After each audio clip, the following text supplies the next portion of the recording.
What's up, my viewers? Welcome back to the channel. Like, share, comment, and subscribe.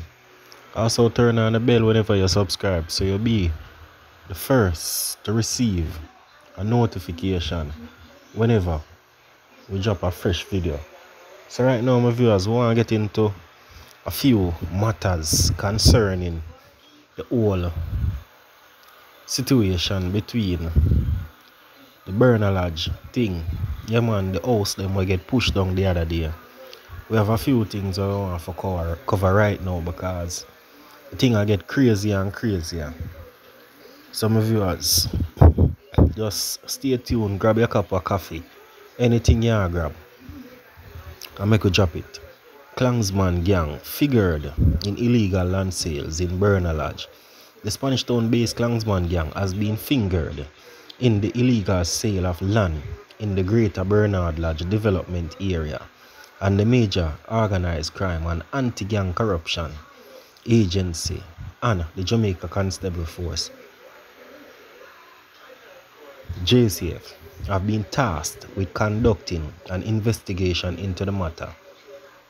The disclosure was made by Prime Minister Andrew Holness on Tuesday during a statement in the House of Representatives, where he offered more details on the reason for last Thursday's demolition of unfinished houses in the area that is in proximity to the community of Clifton. After being both criticized and praised for the demolition exercise, Holness named the Klansman gang as being the outfit that has benefited from the scam. He admitted that some of the individuals affected were members of the security force and civil servant.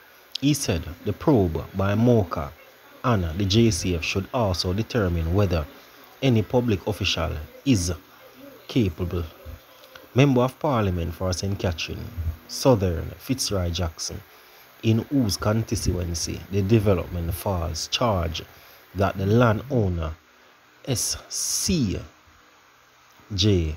Holding Limited was complicit in the matter, as he had informed the entity from the time the first construction were constructed and the land is reserved for agricultural purpose. The Prime Minister dismissed claims that persons affected by the demolition were not given due notice. He also told the House that the SCU Holdings had two meetings with those individuals.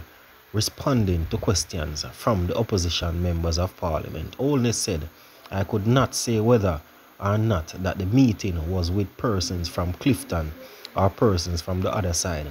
What is important is that all of this has to be investigated, and I have asked MOCA and the JCF to investigate this thing entirely because I want to know if there is any government official or complicit," he said. Continue, Holness said, "I'm very reluctant on giving these kind of specific details, especially when they are going to be investigated. It's not our job to investigate it in Parliament. We debate the issue, but we don't investigate it here. There are some issues that I really can't go into too much details about." Some people want to hear what Andrew Holness say one time, own amount. So right now, we have to just put tens and ones together and figure out and find out what is what. Because we don't know, my viewers. As I say, it's not investigated in the House of Parliament. It is investigated by MOCA and the police.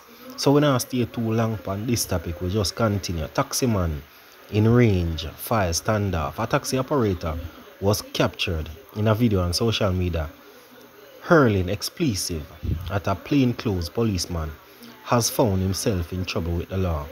The incident also ended with the taxi operator admit that he was in fact the one at fault. The driver also made it clear that members of the public should be careful how they jump to conclusion when they see some incident on social media. The 30-minute video also showed the taxi operator pulling up in front of an unmarked police vehicle at a traffic light in Half a Tree. The video showed the policeman driving up to the taxi operator and speaking to him about his action, and it was at that time the driver began to hurl expletives and even throw a small object in the direction of the cop.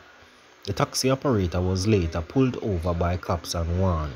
At the end of the ordeal, the taxi operator was seen in some video warning social media users to not jump to conclusion when they saw some video circulating placing some police in a bad light because some taxi operators were responsible for triggering some situation between transport operators and lawmen. So at least him come to terms and give a brief statement and accept it that he was in fact the one that was wrong. So we have to say, yeah man, good one to you and my boss. But we have to just be more caution and takes things much lighter. Man walks after 2 years in custody, trial failed to start. A man who has been in custody since October 2020 on charges of illegal possession of a firearm and shooting and wounding with intent was freed when he appeared in the gun court on Friday. Dennis Simon, who is of a Kingston address, was freed after the matter failed to start despite at least 6 trial dates being scheduled over the period. The complainant reportedly shown no interest in the matter and a bench warrant